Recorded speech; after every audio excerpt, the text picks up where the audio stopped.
धर्मेंद्र प्रधान यांचा अखेर राजीनामा, विद्यार्थ्यांसमोर सरकार झुकलं, जंतर मंतरवरच्या आंदोलनाला यश. ठाकरे बंधूंचा उद्याचा मोर्चा हा अभिनंदन मोर्चा असणार. उद्या शिवाजी पार्कवर होणार मोर्चा.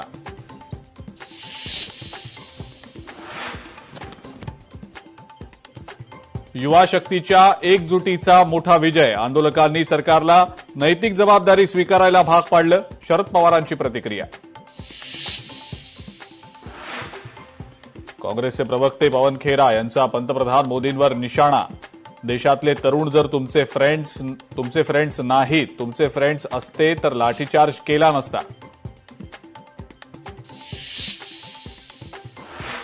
टीईटी पेपरफुटी प्रकरणातील मुख्य आरोपी विजेंद्र गुप्ताला बिहारमधून अटक. आतापर्यंत एकूण 12 जणांना भिवंडी पोलिसांनी केली अटक. आरोपींमध्ये विजेंद्र गुप्ताच्या पत्नीचाही समावेश.